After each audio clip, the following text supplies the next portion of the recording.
शेतकरी मित्रांनो नमस्कार, स्वागत आहे तुमचं हजारी फार्म या यूट्यूब चॅनलवरती। हजारी फार्म या यूट्यूब चॅनलवरती जर तुम्ही नवीन असाल तर चॅनलला सबस्क्राइब करा, बेल आयकॉन दाबा आणि जास्तीत जास्त लोकांपर्यंत हा व्हिडिओ पोहोचवा। आज आपण चर्चा करणार आहोत कपाशीत कोणती अशी 2 ते 3 कामे आहेत जे केल्याने तुमच्या उत्पन्नात दुप्पट ते तिप्पट एवढा फरक पडू शकतो। जे दादालाल पॅटर्न आहे ज्यानुसार आम्ही कपाशीचं पीक घेतो ते आम्ही जवळपास 3 ते 4 वर्षापासून दादालाल पॅटर्नच्या हिशोबाने आणि आम्ही कपाशी लागवड करीत आहोत। यावर्षी आम्ही 2 एकराचा प्लॉट लावलेला आहे, त्यामध्ये 3x1 वरती कपाशीची लागवड केलेली आहे। तर चला व्हिडिओला सुरुवात करू आणि पूर्ण माहिती समजून घेण्याचा प्रयत्न करू। तर दादालाल पॅटर्न विषयी जर तुम्हाला माहिती नसेल तर आम्ही आमच्या व्हिडिओच्या माध्यमातून भरपूर दादालाल पॅटर्नच्या हिशोबाने भरपूर व्हिडिओ बनवलेले आहेत, फक्त ते हिंदीमध्ये आहेत। आता आम्ही हिंदीमध्ये व्हिडिओ बनवतो आणि बऱ्याच लोकांच्या मागणीनुसार आम्ही आज मराठीमध्ये पहिल्यांदा व्हिडिओ बनवत आहोत। तर हा व्हिडिओ जास्तीत जास्त लोकांपर्यंत पोहोचवा, जेणेकरून कापूस पीक काढणारे जे शेतकरी आहेत त्यांच्यापर्यंत हा व्हिडिओ पोहोचेल आणि जास्तीत जास्त लोकांना याचा फायदा होईल। आमचा उद्देश हिंदीमध्ये व्हिडिओ बनवण्याचा एकच होता की भारतातील जे कापूस उत्पादक शेतकरी आहेत त्यांच्यापर्यंत जास्तीत जास्त लोकांपर्यंत हा जो पॅटर्न आहे आपल्या महाराष्ट्रातला दादालाल पॅटर्न तो जास्तीत जास्त लोकांपर्यंत पोहोचला पाहिजे। मी पहिल्या वर्षी म्हणजे जवळपास आजपासून 3 वर्षापूर्वी जी दादालाल पॅटर्नच्या हिशोबाने 8 एकर जे कपाशीची लागवड केली होती त्यामध्ये मला माझं पहिलं वर्ष असल्यावरही मला जवळपास एकरी 16.5 क्विंटलचा ॲव्हरेज बसला होता। तर मी तेव्हासुद्धा या शेतात लागवड केलेली होती 3x1 वरती आणि यावर्षी आम्ही 2 एकराचा प्लॉट कपाशीचा लावलेला आहे, त्यामध्ये थोडे बदल केलेले आहेत।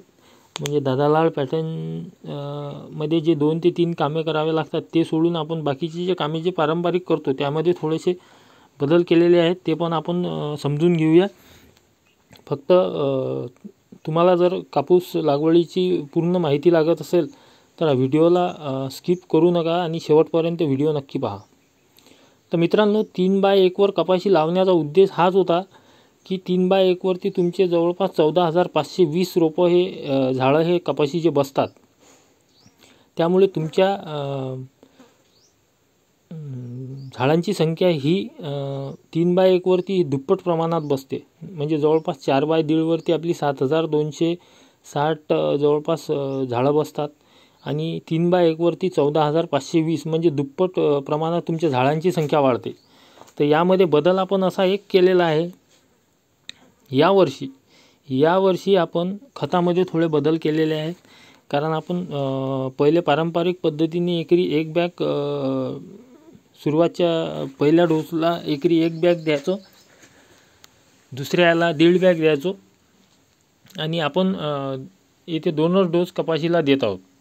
तर यावर्षी बदल असा केला की आपण यावर्षी एकरी 2 बॅग DAP सुरुवातच्या पहिल्या डोसला दिलं कपाशी पेरल्यानंतर 15 ते 20 दिवसाच्या दरम्यान आणि 35 ते 40 दिवसाच्या दरम्यान आपण एकरी 2 बॅग 8-21-21 महाधन कंपनीचे ह्या 2 बॅग एकरी दिलेल्या आहेत। याच्यात बदल करण्याचा उद्देश हाच होता की आपण जे झाडांची संख्या तर दुप्पट केली पण खत व्यवस्थापन जे आहे ते आपण पारंपरिक पद्धतीनेच करतो। म्हणजे जेवढा आपण 7,260 झाडांना जे आपण 4x1.5 मध्ये देत होतो तेच खत आपण 3x1 मध्ये सुद्धा देत आहोत। म्हणून यावर्षी थोडा बदल करून पाहावा की झाडांची संख्या वाढल्यामुळं खताचा डोस पण म्हणजे खताचं प्रमाण पण वाढवलेलं आहे, त्यामुळे आपल्याला काही रिझल्ट दिसतात का आणि जास्तीत जास्त शेतकऱ्यांपर्यंत हे रिझल्ट माहिती कशी पोहोचेल या हिशोबाने आम्ही व्हिडिओ बनवत आहोत। तर जसे आपण व्हिडिओ बनवत आहोत आम्ही प्रत्येक कामाचा यामध्ये व्हिडिओ बनवत आहोत। तर कोणकोणते याच्यात 2 कामं जे महत्त्वाचे आहेत ते केल्याने फरक पडतो. तर त्यातलं एक कारण तर मी तुम्हाला सांगितलेलं आहे की कमी 2 लाईनमधलं अंतर कमी ठेवून 3x1 मध्ये आपण लागवड करावी, जेणेकरून आपल्या झाडांची संख्या दुप्पट होईल. आणि झाडांची संख्या दुप्पट झाल्यामुळे कापसाच्या उत्पादनात सुद्धा दुपटीने वाढ होऊ शकते. हे आम्ही इथं आपल्याला समजून सांगण्याचा प्रयत्न करत आहोत. तर बऱ्याच लोकांच्या मनात प्रश्न आला असेल की 3x1 वर कापूस लावल्यानंतर जी मधात चालण्यासाठी जी जागा आहे ते मोकळी राहणार नाही आणि हवा खेळती राहणार नाही. तर मित्रांनो, याच्यात आपल्याला एक पर्याय म्हणून पुढे जवळपास 50 ते 55 दिवसाचं कापसाचं पीक झाल्यानंतर एक काम अजून एक करायचं आहे, जे दुसरं महत्त्वाचं काम आहे ते मी तुम्हाला सांगणार आहे. तर बरोबर आहे, 3x1 मध्ये तुमचा जो प्रश्न पडला आहे तो बरोबर आहे. 3x1 मध्ये दाटी होऊ शकते. झाडाची संख्या वाढल्यामुळे हवा खेळती राहू शकत नाही, सूर्यप्रकाश खालपर्यंत पोहोचू शकत नाही, त्यामुळे माल गळू शकतो. हे जे तुमच्या मनात जे प्रश्न असतील त्याच्यावर एक उपाय या पद्धतीमध्ये आहे. दादालाल जी पद्धत आहे त्यामध्ये आहे. त्याच्यात आपण गळफांदी काढू शकतो म्हणजे काढावीच लागते. तर हा व्हिडिओ बघून घ्या. आमच्या शेतात गळफांदी काढायचा व्हिडिओ आहे हा. जी कपाशीला 2 फांद्या असतात, एक फळफांदी आणि गळफांदी. तर त्यामध्ये आपण माणसं लावून ही जी गळफांदी आहे ही अशी काढायची असते. जे फटीमध्ये अडचण करते तिला गळफांदी म्हणतात. ती काढल्यानंतर काय होते की जवळपास 30 ते 40% अन्नद्रव्य ही गळफांदी खाते आणि तिचा उपयोग आपल्याला जास्त प्रमाणात होत नाही. म्हणजे त्या गळफांदीला जवळपास 5 ते 7च पात्या लागतात आणि तेवढेच बोंडे लागतात आणि अन्नद्रव्य मात्र 30 ते 40% खाऊन घेते झाडाचं. त्या हिशोबाने गळफांदी काढणं हे दुसरं काम हे खूप महत्त्वाचं आहे. तर आता जो तुम्ही व्हिडिओ बघितला गळफांदी काढायचा, त्याला जवळपास आता आमचे 8 ते 10 दिवस झालेले आहेत. तर तुम्ही बघू शकता हा आजचा व्हिडिओ आहे. त्यावेळेस कपाशीची हाईट 2.5 ते 3 फुटाच्या जवळपास होती. आज जवळपास 4 फुटाच्या जवळपास आलेली आहे.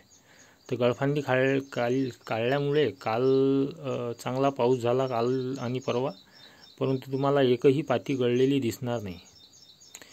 पाती गळचं प्रमाण खूपच नाही सारखं आहे. तुम्हाला आता पूर्ण मी दाखवतो.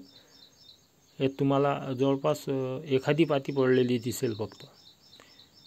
नाही तर जास्त टेम्परेचर आणि एकदम पाणी आल्यामुळे खूप पातीगळ होते. पण या शेतात तुम्ही बघू शकता पातीगळ एकदम नाही सारखे दिसत आहे. म्हणजे दिसत एखादी पाती, हे बघा फक्त एक पाती पडलेली दिसली.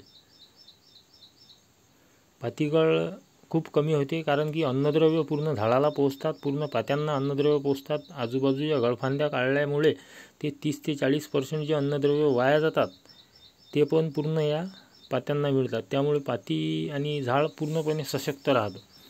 आणि तिसरी गोष्ट जेणेकरून खूप महत्त्वाची लक्षात ठेवायची आहे की 2 फांद्यांमधील अंतर वाढायला नको. जे आपण युरिया नायट्रोजनयुक्त जे खतं देतो त्यामुळे हा जो गॅप असतो 2 फांद्यांच्या मधला तो खूप वाढतो. जवळपास बघू शकता तुम्ही 4 बोटावर गेलेला होता, नंतर पुन्हा 3 ते 2 बोटावर आला. तर याचं कारण असं, 3 ते 2 बोटावर येण्याचं कारण असं की आम्ही याच्यावर नंतर आता चमत्कार घेतलं होतं 8 ते 10 दिवसाच्या आधी 20 मिलीनं, म्हणून तो पुन्हा 3 ते 2 बोटावर आला. हे मध्ये तो 4 बोटावर गेला होता.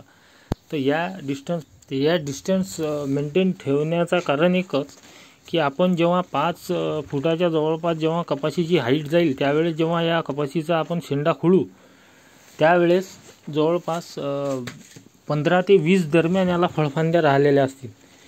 त्यासाठी आपल्याला 2 ते 3 बोटावरतीच फळफांदी निघायला हवी कपाशाच्या झाडाला. याच्यावर पूर्णपणे लक्ष ठेवायचं आहे. आणि जसा आपल्याला डिस्टन्स वाढताना दिसला तर चमत्कार आपण घेऊ शकतो याच्यावर 20-25 मिलीने झाडाची हाईट पाहून. जर